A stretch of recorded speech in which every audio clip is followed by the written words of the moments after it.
sa aking daan, di matatakot, tapat ka kailanman. Sa iyong kamay. Sa second time around, bababa ngayon si Kristo. May time, may dito sa lupa, may 7 years of tribulation. Yun po yung pahihirapan lahat ng mga tao rito. Maghahari sa Antichrist dito. Maghahari si Satanas dito sa lupa. Pero tayo naman, nasa wedding supper of the Lamb naman po tayo. Nasa judgment seat of Christ tayo. Binibigyan ni Kristo yung mga ginawa nating paglilingkod sa Kanya na hindi nyo ginawa sa tao kundi ginawa natin kay Kristo. Kaya yun po ang pagpapalay. May reward tayo, may awarding sa langit. Kaya pagkatapos natin paglipad, may awarding and then may wedding. And then after that wedding, bababa tayo with the Lord Jesus Christ. Okay, for the second time around. So yun, si Jesus Christ, bababa siya, tatapak ang kanyang paa dito sa lupa. Okay, so maghahari siya sa Israel. Okay, kaya magbabago ang Israel. Sa pananaw natin ngayon, hindi pa talaga matigas pa ang Israel eh. Pero sa darating na panahon, yan gagawa, iaalaw ng Diyos ang Israel na halos matalo sila sa gera. Para sa pagbaba niya, makikita ng mga Israel na ito yung totoong Misaya. Maniniwala na sila kay Kristo. Siya yung totoong Misaya na tagapagligtas na hinihintay nila.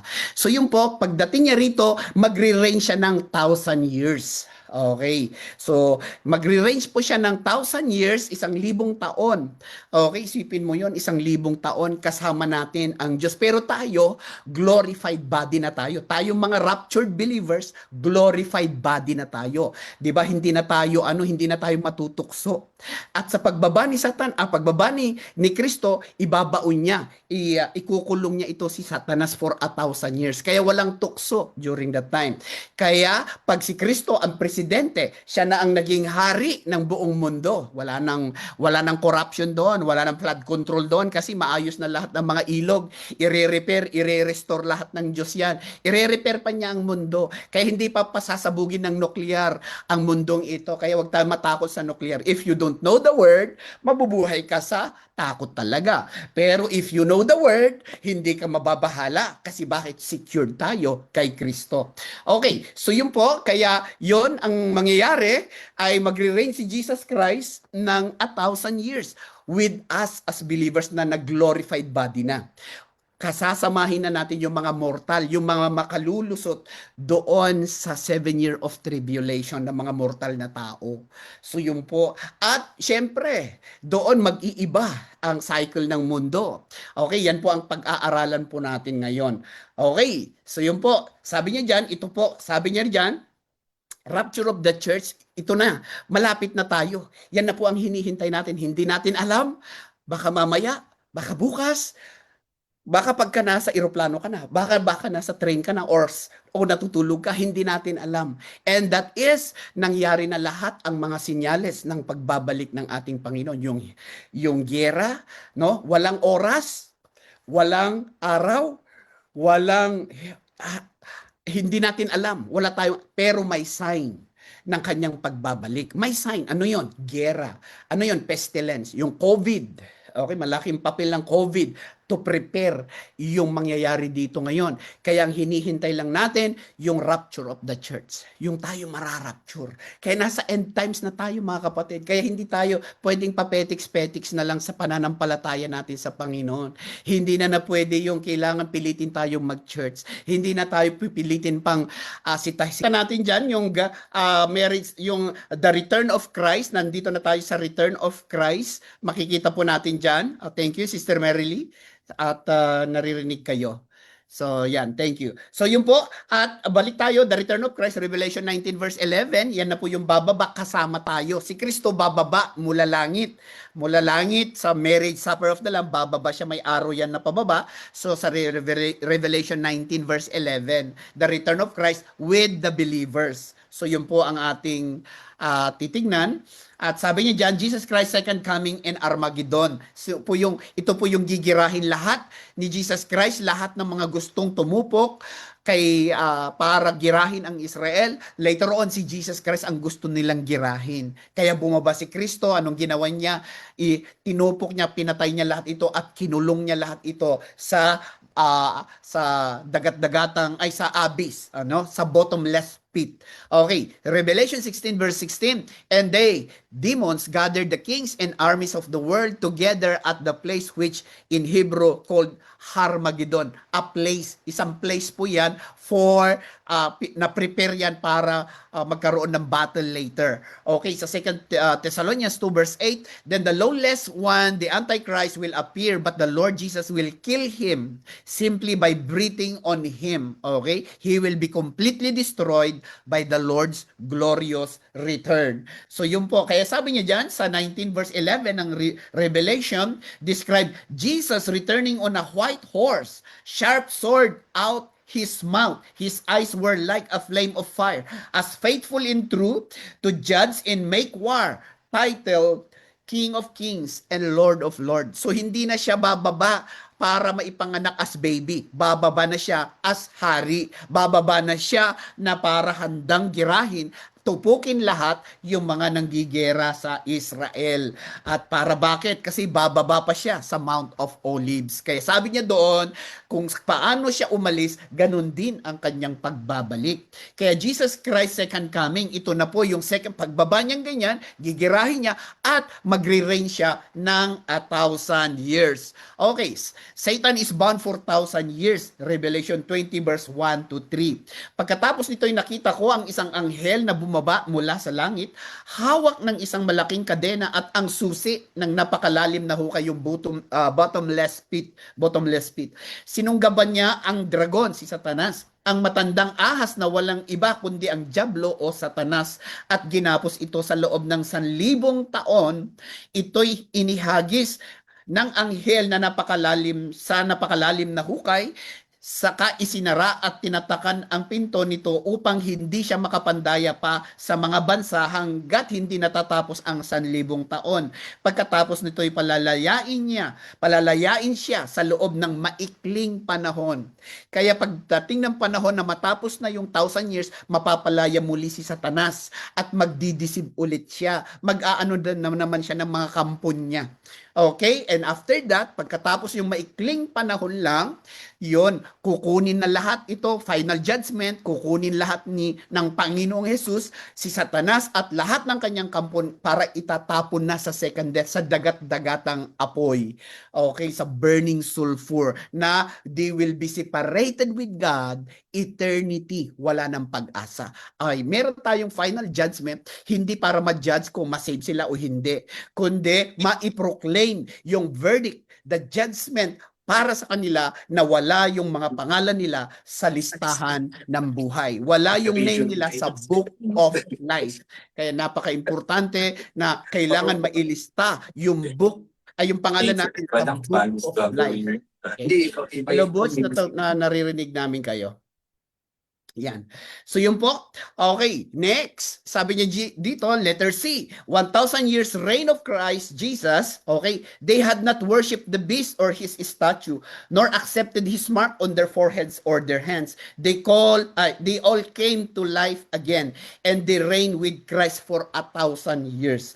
Blessed and holy are those who share in the first resurrection. For them, the second death holds no power, but they will be priests of God and of Christ, and will reign with Him 1,000 years. Kaya tayo po na na-resurrect, okay, na-raptured believers, we will be the priest of God and of Christ, will reign with Him 1,000 years. Kaya makakasama natin siya, maglilingkod tayo sa Kanyang sarap na buhay yan. Wala nang bills, wala ka na babayarang renta, wala nang electricity kasi libre lahat, kasi paghahari ni Kristo, siya, kingship niya yan, leadership niya yan, government niya yan.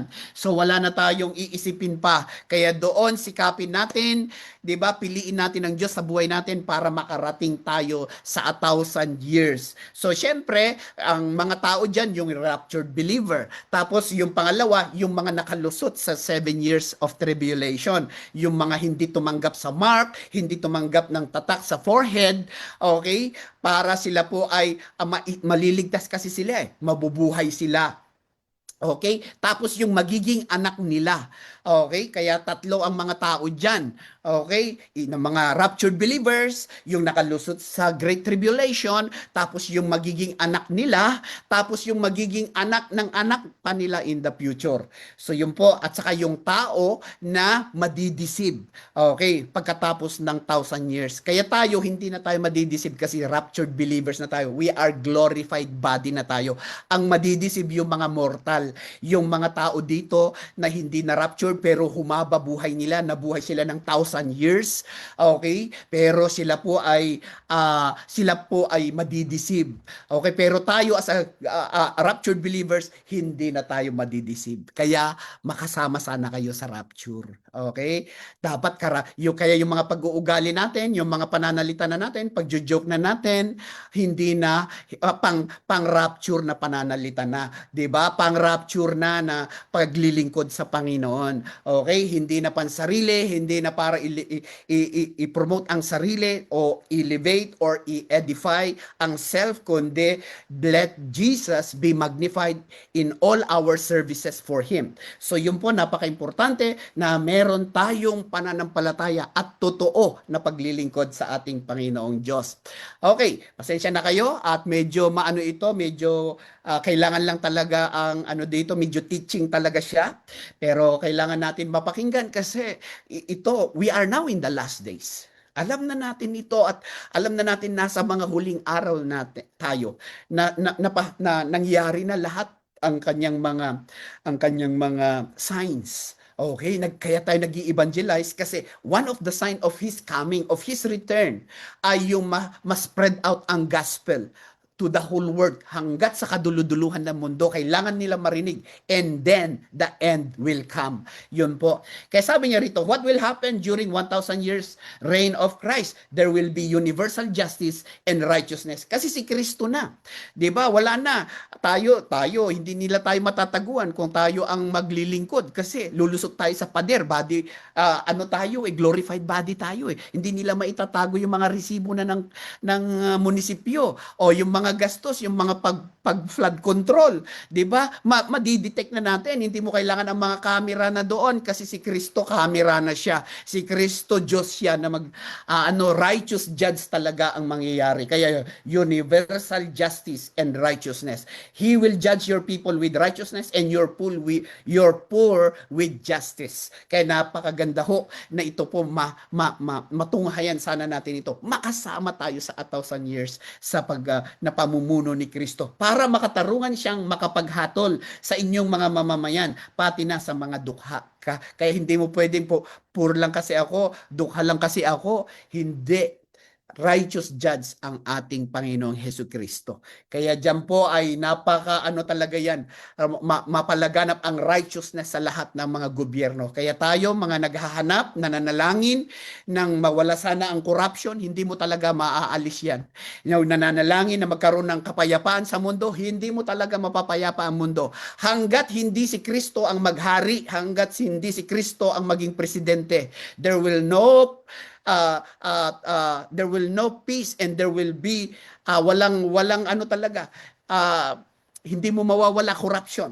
Kaya hanggat hindi si Kristo, kaya maraming makukorek, maraming maitutuwid pag siya ang naghari. Kaya may blessed hope tayo, may pag-asa na one day, okay, ma-account lahat yung mga pang-flood control na yan, ma-account lahat. Sorry, ulit ko lang yung flood control, wala tayong kaya lang gusto lang natin makarelate kasi medyo ang tao ngayon medyo napupundi na tayo, parang na tayo sa mga nangyayari sa gobyerno natin, pero tingnan natin sa pagbaba ni Kristo with us believers, 'di ba? Tayo ang magre-reign later on. Hindi na congressman, hindi na senator, hindi na presidente, kundi hari na si Kristo. Kristo na. Hallelujah. Kaya excited ako. Lalo akong na-empower, na-encourage na maglingkod ng maayos at tama at hindi ko gagawin ito para kay Pastor Larry, para kay sa asawa ko, para sa kung kanino man. Gagawin ko lahat ng service ko sa Panginoong Diyos to please Him. Kasi one day, yan po ang reward natin. Kung hindi peki yung service mo, may reward tayo sa Panginoong Diyos. Kaya yun po, lahat ng pagbibigay din natin ng offering natin at tithes natin, gawin mong kusang loob. Hindi namin pwedeng ipilit ito, pero hayaan mo kausapin ka ng Diyos kung ano yung kinunbikta ka sa'yo, ikinunbik sa'yo. At yun po ang susundin natin, no? Kasi yun po, i-reward yun. May reward tayo sa Panginoon. Ligtas ka nga, kaya lang walang reward, di ba? Napakaganda sana yung ligtas tayo, may reward pa tayo. Hallelujah. Hindi tayo mapapahiya kasi judgment seat of Christ eh. Harap tayo sa dambana. Ang daming titingin doon. Okay? So doon natin tatanggapin yung mga reward natin. Yung hindi ka napansin pero nagpatuloy ka. Yung prayer na wala namang nagsasabi sa'yo pero ginagawa mong kusa. Yung service mo na nagwalis ka sa church, wala namang pumansin sa'yo. Diba? Hindi naman nila nakita pero ginawa mo sa Diyos, doon malalantad lahat. Kaya hanggat kahit na walang nakakita, go on, keep on serving the Lord faithfully, no? Tuloy-tuloy kahit na walang pumapansin. Hindi 'yun ang ano natin kundi yung reward natin later. Kaya gagawin natin para kay Kristo. Hallelujah, Jesus. Next, tama ba ang sounds ko diyan? Naririnig po ba? Okay po ba 'yon? Paki-thumbs up naman po diyan sa mga nakaupo. Okay, good. O yan, kung may ano kayo yan, kailangan nyo ang kapayapaan, pwede nyo kalabitin din yung katabi ninyo. Kasi makinig tayo, pakisabi makinig tayo. Ayan. Okay, number 2, global peace. Yan po ang mangyayari after 1,000 years, during the 1,000 years. Global peace for 1,000 years. At sabi niya rito sa Isaiah 2 verse 4, at sa pamamagitan ng mga kautusan niya, pagkakasunduin niya ang maraming bansa, kaya hindi na magdidigmaan ang mga bansa at hindi na rin sila magsasanay ng mga sundalo para sa digmaan. Gagawin na lang nilang talim ng araro ang kanilang mga espada at karit na pantabas ng kanilang mga sibat. Isipin mo yung armory nila, gagawin na lang nilang pantabas, pang garden na lang. Instead na pangpatayan, panggera, hindi na gagawin na lang araro. Yung espada nila, gawin na lang nilang karit kasi may harvest during those times sa 1,000 years. So yun po, there will be a global peace. There will be peace sa buong mundo. Kaya nga, He is the Prince of Peace. Siya ang makakapag-peace talaga sa mundong ito. Okay? Kaya He will judge between the nations and will settle disputes for many peoples. They will beat their sword into plowshares. So yun po, kaya napaka-importante na sa time ng 1,000 years na ito, may peace sa mundo. Hallelujah, Jesus. Kaya pakisabi sa katabi, peace tayo. Okay, pakisabi, peace tayo. Yan, sa kaliwa at sa kanan. Sige, sumunod tayo para tayo po ay may communication sa bawat isa. Hindi lang tayo tagapakinig. Okay, number 3. Sabi niya dyan, no more disabilities. Sa 1,000 years na reign of Christ, wala nang pilay, wala nang bulag. Hallelujah. Yung mga bakat-bakat ng mukha mo dito, doon makinis na. Yung bako-bako, doon makinis na. Hallelujah. Kaya, bakit? Perfect body na tayo doon. 1,000 years yon. Kaya sabi niya sa verse 5, 35 verse 5, at kapag nangyari ito, makakakita na ng mga bulag at makakarinig na ang mga bingi. Hallelujah. Kaya kayong mga parehas kong medyo mahirap makapakinig, doon maibabalik yung pandinig natin. Lulundag na parang usa ang mga pilay. Hallelujah. At sisigaw sa tuwa ang mga pipi. Yung mga hindi makapagsalita, mga mute at saka mga deaf. Okay, aagos ang tubig sa disyerto at dadaloy ang tubig sa mga sapa sa ilang. Even yung disyerto, dadaluyan ng tubig. Isipin mo yon. Kaya na-curse yan eh. Di ba? Parang na ano yan eh. Kaya lumawak ang disyerto. Kaya ngayon, sa time of Christ, reigning 1,000 years, magkakatubig ang mga disyerto. Hallelujah. Ang sarap na beach naman yan pagka-disyerto. Alam niyo ba yung buhangin ng disyerto? Napakapino. Tapos may tubig ng ganyan, di ba? Ang sarap na beach pagka nagkaroon ng beach dyan sa disyerto. Kaya, for waters break forth in the wilderness and streams in the desert. Magkakaroon ng mga balon, labasan ng tubig. Okay, mga batis, magkaroon yung batisan. 'Di ba? Yung dating disyerto, magiging batisan siya, magkakaroon ng oasis. Okay, na magkaroon ng tubig siya. Wow, hallelujah. Kaya no more disabilities. Kaya kung ang tingin mo, dalawang kaliwa yung paa mo, dalawang kanan yung kamay mo, sa tingin mo, alam mo doon, wala ng disabilities. Okay? Hindi tayo nag-aano ng ano ng katawan dito, 'di ba? Pero yung mga wrinkles mo na nagkaka-wrinkles, doon makinis ka na. Okay? Kaya kung hindi ka tinablan ng belo, doon ay tatablan ka na. Okay? Kaya doon may pag-asa. Yung sunog ng araw, doon hindi ka na susunugin na ng araw. Okay? Yung mga tingin mo ba sa sarili mo, yung mga kulang sa sarili mo, 'di ba? Doon kukumpletuhin ka. Kompleto na tayo doon, kompletos recados na tayo doon. Itong katawan natin na panlupa, babalik ito sa lupa, pero papalitan ito ng Diyos ng katawang panlangit. Yung katawang panlangit hindi na nabubulok, hindi na nagkaka-wrinkles 'yun. Perfect body, perfect face. 'Yun ang face, ano yan, face pa. 'Di ba? Napakaganda doon. Hallelujah. Doon may pag-asa, may buhok na ako doon. Tutubuan ito, akala nyo ba? Kaya dito, siyempre, magtyaga-tyaga kayo na lang. 'Di ba? Pero doon, yun ang final. May suklay ako doon. Kaya mga kapatid, ganun tayo. Wala ng disabilities, wala ng pepe, wala ng bingi, wala ng bulag. Hallelujah, Jesus. Ang sarap pag nasa mundo kang ganun. Okay, wawasakin o ano, sira-sirain ng tao ang mundong ito, pero sa pagbalik kasi ni Kristo, He will restore everything. Hallelujah. Mare-restore yung mga saradong balon, magkakatubig. Yung dry, gagawin niyang wet, di ba? So yun po. Kaya, no more disabilities. Okay, next, number 4. Sabi niya dyan, people will live very long lives. 'Di ba? Ang mga tao mabubuhay ng mahaba. Hallelujah. Pero tayo, forever na. Eternity na tayo with the Lord. Yung mga mortal, hahaba pa buhay nila. Hallelujah. Kasi wala na si Satanas diyan na mag-uudyok. Wala na si Satanas diyan na magtutukso o uminom ka ng ganito o sumipsip ka ng droga. Wala na si Satanas kasi for 1,000 years maikukulong siya.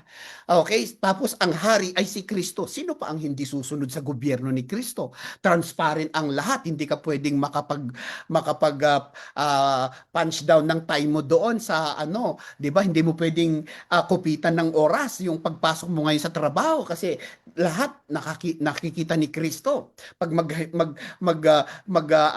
ano ka kay Kristo, hindi ko naman magsinungaling ka kay Kristo. Pakita natin ito. Nung pumasok ka ito yung video. Tignan mo ang naka-video agad. 'Di ba? Kaya mga kapatid, ito po sabi niya rito, doon ay walang mamamatay na sanggol o bata. Ang sino mang mamatay sa gulang na 100 years ay bata pa. Isipin mo, parang 1 year old lang ang 100 years old.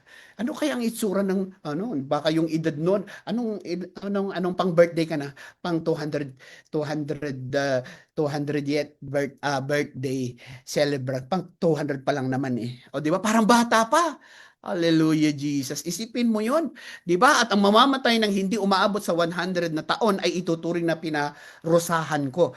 Bible yan ha, Isaiah 65 verse 20. May ganun bala sa Bible? Meron, yan na nga eh. 'Di ba? So yun po, kaya people will live very long lives. Kaya yung iniisip mo na mabubuhay dito ng 150 years, doon pa lang parang bata ka pa lang pala doon. Kaya dito tayo mangarap.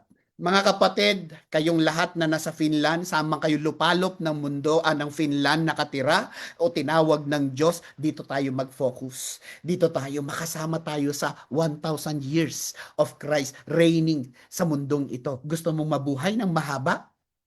Magkaroon ka sana, matanggap mo si Kristo para mayroon kang buhay na walang hanggan. At we will be with Him during this time, this 1,000 years of reign sa mundong ito. Hallelujah. Isipin mo, ang sarap mabuhay na walang Satanas, walang tukso, walang inggit, walang grabing pagmamataas, walang yabang, di ba? Walang kasinungalingan kasi wala na nga si Satanas. Nakakulong na.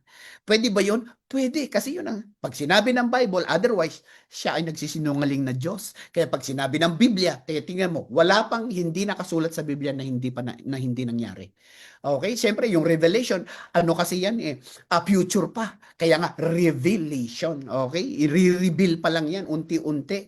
Pero yung Old Testament, nangyari na. Kaya sabi ni Isaiah, may maipapanganak na tagapagligtas. Sa Isaiah 55, na i-prophesy niya yun. Pero bakit nangyari sa New Testament? Di ba? Kaya makita mo, consistent ang Biblia. He interpret himself. Okay? Kaya makita natin na ang Bible consistent siya. Na isulat ito sa iba-ibang panahon, iba-ibang author, pero bakit nagkakaisa sila? Okay? So yun po. Kaya ito ang masabi natin na may ano ang Panginoon. Recorded lahat yan. Kaya ang tao na buo nila, ang Bible kasi na-record, ito yung mga na-record nila sa mga intervention ng tao at sa Diyos. Ang Diyos ay meron siyang ginawa, siya ay kumilos dito sa Old Testament. Sa New Testament, it is the Lord Jesus Christ. Ito yung mga na-record nila. Kaya doon mo matrace up yung ugali ng Diyos. Doon mo makita yung attitude ng Diyos, yung milagro ng Diyos, yung kapangyarihan ng Diyos, yung salvation ng Diyos. Doon natin makikita kasi bakit may recorded.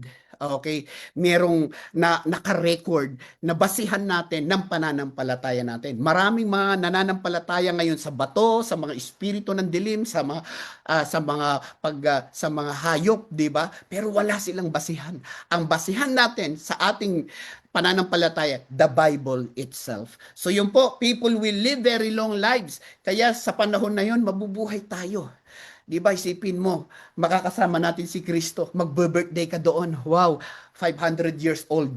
500 years old ka, ang kinis-kinis mo pa. Parang hindi ka 500 years old.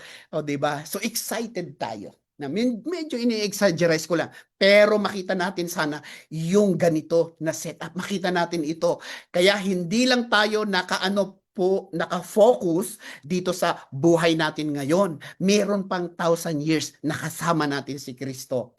Okay? So yun po, ano pa ang mangyayari sa time ng 1,000 years of reigning? Pasensya na kayo, medyo mainit dito, nakatutok ako sa araw. Number 5, desert blooming and thriving. Okay? Desert blooming. Okay? And thriving sa Isaiah 35 verse 1 and 2. Ang disyerto ay matutuwa na parang tao. Mamumulaklak ang mga halaman dito. Aawit at sisigaw ito sa tuwa at namumukadkad ang maraming bulaklak nito. Magiging maganda ito katulad ng bundok ng Lebanon, Lebanon at mamumunga ito ng sagana katulad ng kapatagan ng Carmel at Sharon. At mahahayag dito ang kapangyarihan at kadakilan ng Panginoong ating Diyos. So ang Diyos natin para sa lahat. Hindi lang namin sinasabi na yung Diyos nating Kristo, siya lamang po, yan lang po ang sa atin. Ibig sabihin, kung importante sa atin, kahit saan ka sa mundong ito, pag tinanggap mo si Kristo, meron tayong kaligtasan. Hindi natin sinasabi na kung hindi ka member dito sa Great Awakening Church, ay hindi ka ligtas. Hindi, kasi hindi ang church ang tagapagligtas, si Kristo ang tagapagligtas. At kung ikaw ay naligtas sa ibang church, praise God, ang importante si Kristo ang tinanggap mo. Yun po ang ating Kaya ito po, sa 1,000 years, kahit yung disyerto, anong sabi niya? Matutuwa na parang tao. Hallelujah. 'Di ba? Kaya napakaganda yung barren land, mare-restore siya, mare-repair siya.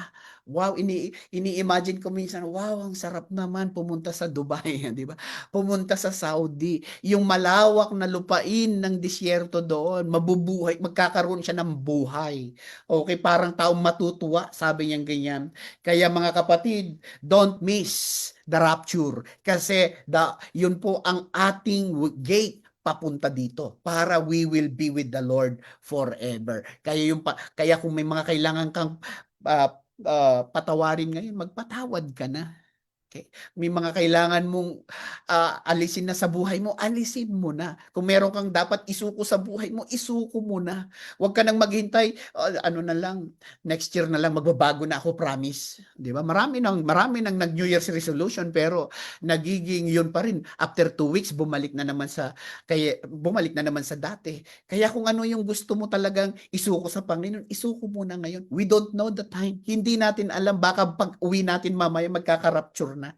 Okay? Hindi naman natin minamadali ang Diyos, kaya lang may possible na mangyari kasi we don't know.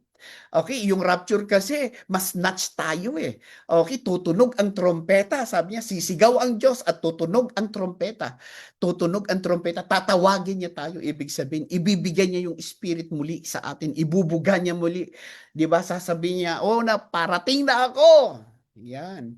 Mga lohya, I'm coming! Ming, ming, ming. O, di ba? Mga lohya, lilipad na sila. Okay. So, kayo naman, mga kalante, tut, tut, tut, tut. Gaganon ang rapture. Okay? Sa mga hindi naghihintay, hindi nila maririnig. Kasi ito address to the believers. To the believers, yung coming of the Lord Jesus Christ. Pero kung sa mga hindi naniniwala, hindi nila papansinin ito. Pero tayo na naghihintay, kaya preach natin noon, yung last message natin about disconnecting in this series of preaching, na are you ready? Ready na ba kayo? Hallelujah. Ano man ang mangyari, tutunog man ang trompeta sa kalangitan, are you ready? 'Di ba na sumalubong? Okay, baka sabihin niyo, "Ay naku, kabubukas ko lang yung aking restaurant. Paano ako? Rarapturin mo ako. Sino na ngayon ang magbabantay sa restaurant ko?" Eh, baka sabihin ng Diyos, "Oo nga, kung rarapturin kita, paano na yung restaurant mo? Hindi maiiwan ka." 'Di ba? Kaya huwag tayong masyadong mahumaling sa mundong ito. We should live a balanced life. Meron tayong normal life, practical life, pero meron tayong spiritual life. Ganyan po, dapat balanse palagi. Hindi ko sinasabing mag-stay ka sa church palagi para hintayin na lang natin ng Diyos at wala na tayong gagawin. Manalangin na tayo ng 24 hours. Hindi po yun ang sinasabi natin. Ang sinasabi po natin, be ready. Nasa bahay ka man, nasa trabaho ka man, nasa pamilya ka man, whatever, wherever you are. Ano man yung mga pinupuntahan mo, sana nakasuko ang buhay mo kay Kristo. Anytime natatawag siya, tutunog yung kanyang trompeta, tatawagin niya tayo, makakasabay tayo. Okay? So huwag masyadong muna sa mundo, okay? Kasi ang mundong ito, iiwanan natin ito. Okay, ang kayamanan sa mundong ito, it will never satisfy you. But itong panawagan ng Diyos na spiritual life, it will fulfill us. Kasi we are a spirit being, hindi natin ito mapupuno kasi ng suot, ng gadget, ng pera, o kasikatan, o kayamanan, o posisyon sa mundong ito. Maganda yon sa physical life natin, pero we have a spirit. The spirit, the only one that can fulfill our spirit is the Holy Spirit. Yun po, kaya kailangan may buhay tayo sa Espiritu Santo. Meron tayong connection sa Diyos through the Holy Spirit because we are a spirit being. Okay, yun po ang na-born again. Yun po ang na-experience nung tinanggap natin si Kristo, yun ang na-born again. Bakit again? Kasi naipanganak ka muli. Bakit? Kasi naipanganak ka ng physical, maipanganak ka muli nung tinanggap mo si Kristo, naipanganak ka muli. Okay? Sa spiritual. Okay? Physical birth and then spiritual birth. Kaya nga again, born again sa John 3:3, unless a man be born again. Okay? Maipanganak muli. Okay, kasi naipanganak na tayo physical, kaya lang pagtanggapin mo si Kristo, maipanganak ka muli, ay maipanganak ka ngayon, maborn yung spirit mo. Saan? In God. Okay, para meron kang senses sa Diyos, para meron kang conviction sa Panginoon, para meron ka ng sa Panginoon, direct communication sa Panginoon, nangungusap na ang Diyos, meron ng pangungusap, may conviction na ang Diyos sa buhay natin. Yun, kaya kailangan natin ma-experience yung born again experience, para bakit? Para maintindihan natin ang pangungusap ng Diyos sa atin. Okay? Para ma-enjoy natin. Para makasama tayo dito sa desert blooming and thriving. Okay? Na, ano pa? Martyrs and believers who didn't worship the beast will reign with Christ. Pinagpala at ibinukod para sa Diyos ang nakasama sa unang pagkabuhay ng mga patay, walang kapangyarihan sa kanila ang pangalawang kamatayan. Sa halip sila'y magiging mga pari ng Diyos at ni Kristo at at ni Kristo at maghahari silang kasama niya sa loob ng 1,000 taon. Kaya yon, tayo pong mga believers, okay, who did not worship the beast will reign with Christ. Yung mga namatay sa naging martyrs, hindi nila tinanggap yung tatak ni Satanas sa time ng Great Tribulation, mabubuhay din sila. Sabi niya rito, pinagpala't binukod para sa Diyos ang nakasama sa unang pagkabuhay ng mga patay. Walang kapangyarihan na sa kanilang pangalawang kamatayan. Sa halip sila'y magiging mga pari ng Diyos at ni Kristo na maghahari sila kasama niya sa loob ng 1,000 taon. Kaya makakasama tayo sa ating Panginoong Diyos for 1,000 years. Kaya pagka naiwan, in case lang na naiwan ka sa rapture, huwag kang magpatatak. Huwag kahit putulin nila yung ulo mo. Huwag kang i-deny si Kristo. The only chance na meron ka, ang huling baraha ng kaligtasan mo sa time of tribulation, never deny Jesus even to the extent of death na ikaw ay papatayin. Kasi nakasulat sa Revelation. Okay, pupugutan nila yung ulo, yung mga ayaw mag-deny kay Kristo. Pero kung hindi mo i-deny, tatatakan ka naman. Meron tatatak nila. Itatatak nila yung number of the beast sa'yo at forever. Ibig sabihin, pagmamay-ari ka na ni Satanas. Okay? Either dito sa kanang banda ng kamay natin or dito sa noo natin. Kaya sabi nila, yung sinasabi nila sa time ng COVID, di ba, pagka ininjekan ka, nila ay parang yun na yung tatak ni Satanas. Hindi pa, kasi ang ini-inject naman nila sa time ng COVID dito at saka sa puwet, di ba? Wala naman sa noo. Meron ba nagpa-inject ng COVID vaccine sa noo? 'Di ba? Kaya hindi pa 'yon. Kaya mangyayari pa lang ito. So yun po. Kaya ang itatatak nila either sa kanang banda at saka sa noo natin itatatak nila yung tatak ni Satanas. At you will be with Satan forever. Kahit buhay ka pa, kaya lang na sinanla mo na, binigay mo na ang kaluluwa mo kay Satanas. Kaya pag itatapon si Satanas sa dagat-dagatang apoy, kasama ka. Pero kung gusto mo, you will reign with Christ. Okay? Di baling maputulan ka ng ulo, at least hindi mo dininay si Kristo, maliligtas ka. Hallelujah. Yun lang. May grace, napakahirap ang grace. Now is the time of grace. We are now in the time of grace. Huwag nating samantalahin itong grace na ito. Ibig sabihin, huwag nating basta palapalampasin ito. Kasi doon, there will be at the end, there will be an end of grace. Okay? Kasi yung pagputol ng ulo, hindi na grace yun eh. Talagang paglilitis na ng batas ng Diyos yun eh. Di ba? Kaya ito po ay napakahirap maligtas, ibig sabihin. Pero ngayon madali. Makunbik ka lang, isuko mo lang, isurrender mo lang, tanggapin mo lang si Kristo ay okay na. Basta totoo ang puso natin. Okay? Next.